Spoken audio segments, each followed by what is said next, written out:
how good are you at speaking female? So what's the best thing about having a black wife? Okay, keep playing. Keep playing and see what happens. Y'all age like vampires. Okay, so we're back for part 2 on the interracial dating. If you missed the first part, I have a link in the description. Just go click that and go to the first part. So here we go. So now I've got to interview you. Yes, ma'am. Yes. So what was your dating history? Had you dated other races before you got married, or did you decide to date other races after you got married, after your divorce, or? Well, I really like to think that I hadn't really dated anyone until I met you. But that's not true. Okay, that might be an exaggeration. All right, so I guess a little background on me. So I'm born and raised in Maine. So racially, Maine is pretty white. Exceptionally white? Yes, Yeah. I would say so. Yeah. So, however, like your best friend Stan, the only black guy that lived in Maine. He was. So yeah. On that note, I think there's 2 important things, and just kind of to give perspective about my views on race in general. Number 1, my dad's side of the family is from the Penobscot Reservation back home. So yes, I look like this. So nobody has ever approached me and said, "You look really like you might be native." That's never been a thing. However, my last name, my dad's whole side of the family, that's where my people come from. My great uncle was a former chief of our tribe. So it's not like the Elizabeth Warren native. Like, I hear there was a great grandmother who was a native princess. It's not that. I'm a census member of the Penobscot tribe. So I bring that up only to say this. I knew what white privilege was before I knew it was called white privilege. We use that term now. We didn't use it 45 years ago, right? Yeah. So I know where that side of my family comes from. I know that I have family members on the reservation. We grew up 8 miles off the res. And so I grew up in an environment where I knew I looked like this, but also I knew that people who were related to me, people who were more obviously native, got treated differently, got talked about differently. So I think that was an important thing that informed my awareness of what we would call the other or white privilege or whatever you want to call it. So there's that. But then also, yeah, there's almost no black people in Maine except my best friend from about the age of 4 was this dude who lived down the street, and we were literally grew up like brothers. We actually, I don't know if I ever told you this. I remember bathing with him. We were probably 4 or 5 years old, and so I think we were at his house or my house, and they just, you got to bathe kids, keep the work short, throw them together. So, but we were literally just constantly running around. And he was also in our wedding, now, so the relationship has lasted. So I had a unique experience in Maine, being the only white face in a group of black folks from as far back as I can remember. I would eat dinner at his house, 3 or 4 times a week. And so I'm just always over there. And so, and I don't present that for anything other than the idea of being around people who didn't look like me was kind of normal, right? Yeah. So that's the only reason I bring that up. But fast forward to dating, obviously in high school, it was pretty much all white folks. And so then when I went to college, your options increase and become more diverse. I went to school with a somewhat diverse population. And during college, my dating philosophy has kind of always been, if you're cute and fun and smart, maybe we should talk. Maybe we should hang out. I don't know. Very simple. Yeah, no, and of course we're dudes, we're basic, right? Yeah. But it was never really, I don't think I ever fetishized any particular race, but it was always in play. In college, I dated young women who were Asian, Hispanic, black, white. If you're cute, fun, and smart, we can talk. And so that was kind of always the philosophy. So fast forward, I do get married. We have a biological child, my son, who's now 23, and in grad school, doing great. And we also, during that relationship, we adopted our daughters, which you've seen the TikToks. My daughters are black. And again, that wasn't intentional. That was just who we got paired with. We didn't limit it by race.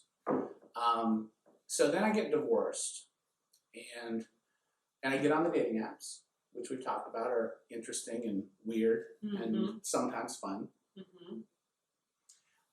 And something I guess I didn't anticipate, I didn't try for, but for some reason, after my divorce, I had very little luck with white women on the women I met through the apps. I dated a Hispanic woman for a while, an Asian woman for a while, a couple of black women briefly. And so, I mean, my philosophy certainly wasn't to seek out a particular race. To me, and we talked about this, to me, and no criticism, everybody has their own preferences, philosophies, to me. Seeking out a particular race, saying I only date black women, I only date white women, I only date Hispanic women, Asian women, Native women, whatever. To me, that's just odd. And again, we're all entitled to our preferences, we're all entitled to be happy. But to me, being either exclusionary, saying I don't date black women, is weird. I mean, probably also a little racist, because of course black women are not a monolith, right? There's all different shades of skin, there's all different levels of education, types of personality. So to say I don't date black women isn't really about skin color. Anyway, side point. So I mean, when I was dating in that interim time between when I split from my ex to when we got together, I was open to dating anybody who was cute and fun and smart.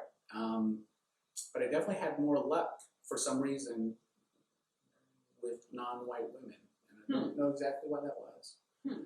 But then I did adopt a very particular philosophy, which I alluded to in our last video, which was, because women, y'all's profiles are as much BS as our profiles are. I stopped reading profiles, and I adopted the philosophy of only approaching the most beautiful women on whatever side I was on, which I know sounds really shallow, but the philosophy was, if it works out, cool, then she's cute, and if it doesn't work out, may not have worked out anyway, but at least she's cute. So that's my philosophy, I guess, and a little bit about my history. Anything else you'd like to know? No, I don't think so. I mean, I think you hit on a good point in that, people who say,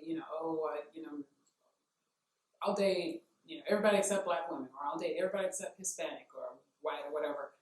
Like, I get that, but I guess that's just such a blanket statement, and it has nothing to do with the person, the individual. So to draw that even though I did that in my dating experience, but in my mind it had to do more. I think it had to do more with me and what the stuff that I had gone through, more so than what I was saying, what I was excluding, if that makes sense. So it had more to do with me and my own experiences and stuff. So again, I feel like if somebody says that maybe they probably have stuff that they need to deal with. It could go back to something else, maybe in childhood or whatever, but I feel like that's something that they have to deal with. Now, don't get me wrong. I know that people have their preferences, and what they're, we all have what we're attracted to. Sure. I get that. But to just say, for instance, if you're a white guy and you're like, there's just no black woman on earth that I would date. Really? I just don't that, makes no sense to me. And so, so to that point, so one of my preferences, it is a preference, so if we talk about attractive white women, one of my preferences, I don't prefer super pale white skin. And I don't mean this to sound mean, but so your leg is on the lounge chair for a few minutes and you get up and it's all discolored because you're so pale. Lounge chair? Well, like the depression, at the pool chairs.